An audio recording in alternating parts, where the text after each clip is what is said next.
So వంటలక్కగా మీరు హౌస్లో వంటలు చేస్తున్నారు ఓకే. ఒకానొక సందర్భంలో ఎవరికీ లేకుండా ఈవెన్ సోషల్ మీడియాలో కొన్ని వైరల్ అవుతున్నాయి. ఎవరికి ప్రశాంత్కి లేకుండా కావాలి మళ్ళీ టార్గెట్ చేస్తా నువ్వు అండ్ శోభ కలిసి రోటీలు దాచడము, ఫుడ్ అంతా దాచడము, అక్కడ కూడా డామినేటింగ్ అనిపించింది. ఏం డామినేటింగ్ లేదు. I will give you a proper clarification on it. చాలా మంది చాలా రోజుల నుంచి నేను ఇది చెప్పాలనుకున్నా. ప్రాపర్ టైంలో యూ ఆస్క్డ్ మీ. ఏంటంటే మేము రోటీలు చేస్తున్నాం, ఇట్స్ జస్ట్ నార్మల్ వర్క్. కానీ 50 రోటీలు చేయడం ఒక మనిషి ఇద్దరు మనుషులు అంటే ఇట్స్ నాట్ అ మామూలు విషయం. Because we don't do it every day out side. అది చేస్తున్న టైంలో ఏం చేస్తున్నారంటే వచ్చి తినేసి పోతున్నారు. మీరు తిన్నారో లేదో దాంతో సంబంధం లేదు. That is exactly what he's happened. So చేసినాక మాకు అలసిపోతాం. 1.5 hours 2 hours we use to be there. Gautam కానీ అమర్ కానీ రోస్ట్ చేసేవాళ్ళు. ఒక మనిషి అక్కడ కూర్చొని 50 రోటీస్ రోస్ట్ చేస్తున్నారంటే వాడు తినాలి కదా. అండ్ మేము చేస్తున్నాం కదా. వాళ్ళు ఏం చేసేవారంటే వాళ్ళు తినేసి తీసుకొని మళ్ళీ రేపు మార్నింగ్ కోసం కూడా బ్రేక్ఫాస్ట్ ఏముందో ఏం లేదు, ఇప్పుడు ప్రస్తుతానికి మేము తినలేదు కూడా. అటువంటి టైంలో అప్పుడు వాళ్ళు తినేసాక మళ్ళీ వాళ్ళ కోసం రేపు మార్నింగ్ కోసం కూడా రోటీస్ తీసి పెట్టి దాచేవాళ్ళు. అది 2 months నుంచి జరుగుతుంది. ఎవరు ప్రశాంత్ అండి ఎవరు? Yeah, they use to do it. Prashant and Shivaji గారు was also saving rotis for Yawar, because యావర్కి రోటీస్ కావాలి. I totally agree, his body is very important. వాడు రైస్ తినడు. All that I respect. With due respect only we use to give whatever they wanted. అయినా కూడా అప్పుడప్పుడు మేము tired అయిపోతాము, అవ్వదు. ఆ సిచ్యువేషన్స్లో మేము అవాయిడ్ చేసి వద్దనే వాళ్ళం. అంటే రేపు మార్నింగ్ కోసం ఎందుకు, ఇప్పటిది ఫినిష్ చేయండి, రేపు మార్నింగ్ మళ్ళీ ఫ్రెష్గా వండుకుందామని. అంటే దానికి కూడా వద్దనలేదు.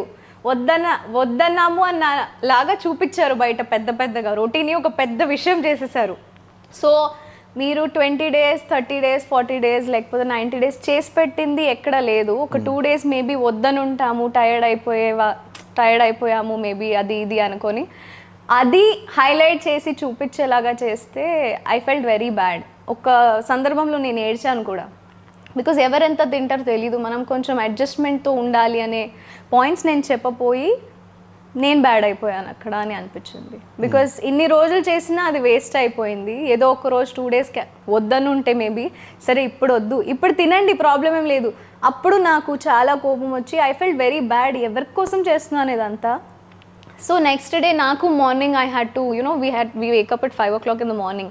సాటర్డేస్కి సండేస్కి ఫర్ ది నాక్సర్ ఎపిసోడ్కి రెడీ అవ్వడానికి మేము లేస్తాం. అప్పుడు మాకు తినడానికి ఏం ఉండదు. సో జనరలీ ఆ పులిహోర ప్యాకెట్స్ వస్తాయి, దాన్ని రైస్లో కలిపి మేము తినేసేవాళ్ళం. ఆ రోజుల్లో ఐ వాజ్ నాట్ వెల్. లోపల I was on pills, I was on injections, I was not feeling well. అదంతా బయట చూపించారు కదా. సో అంత టైంలో నేను ఆ రోటీస్ దాచిపెట్టింది అక్కడ హైలైట్ అయిపోయింది. అంటే రేపు మార్నింగ్ తినాలి కదా, అది అయిపోతాయి ఇక్కడ కిచెన్లో ఉంటే వాళ్ళే తినేస్తారు, తినడానికి ప్రాబ్లం ఏం లేదు. కానీ నెక్స్ట్ డే మార్నింగ్ నాకు 1 day శక్తి లేక I just thought of keeping it aside. So కానీ వాళ్ళు దాచుకున్నది ఎందుకు బయటపడలేదు, మీరు దాచిన మాత్రమే ఎందుకు బయటపడింది? That is what I'm telling you. Even హౌస్లో మీరు ఈ పాయింట్స్ ఎందుకు రేస్ చేయలేదు? నేను చాలాసార్లు చెప్పాను, నేను బయటకు వచ్చి అదే చూస్తున్నాను. నేను చెప్పినవన్నీ ఎక్కడ పెట్టలేదు. ఎందుకు పెట్టలేదు అది నాకు తెలీదు. I have told so many things. నేను మేబీ స్టాండ్ కూడా చాలా మట్టికి చాలా వస్తువులకి ఎక్కువ తీసుకున్నాను, కానీ నన్ను అట్లా చూపించలేదే. So that's why I'm upset. ఒకవేళ చూపించుంటే maybe I would have been the winner, who knows. Because I have given my 100%. No doubt, everybody is given their 100%. ఎవరికి బిగ్ బాస్ అలవాటు లేదు, ఎవరికి అట్లా ఉండడం అలవాటు లేదు, ఎవరికి పనులు చేయడం అలవాటు లేదు. But still I have given my 1000% అని చెప్పొచ్చు.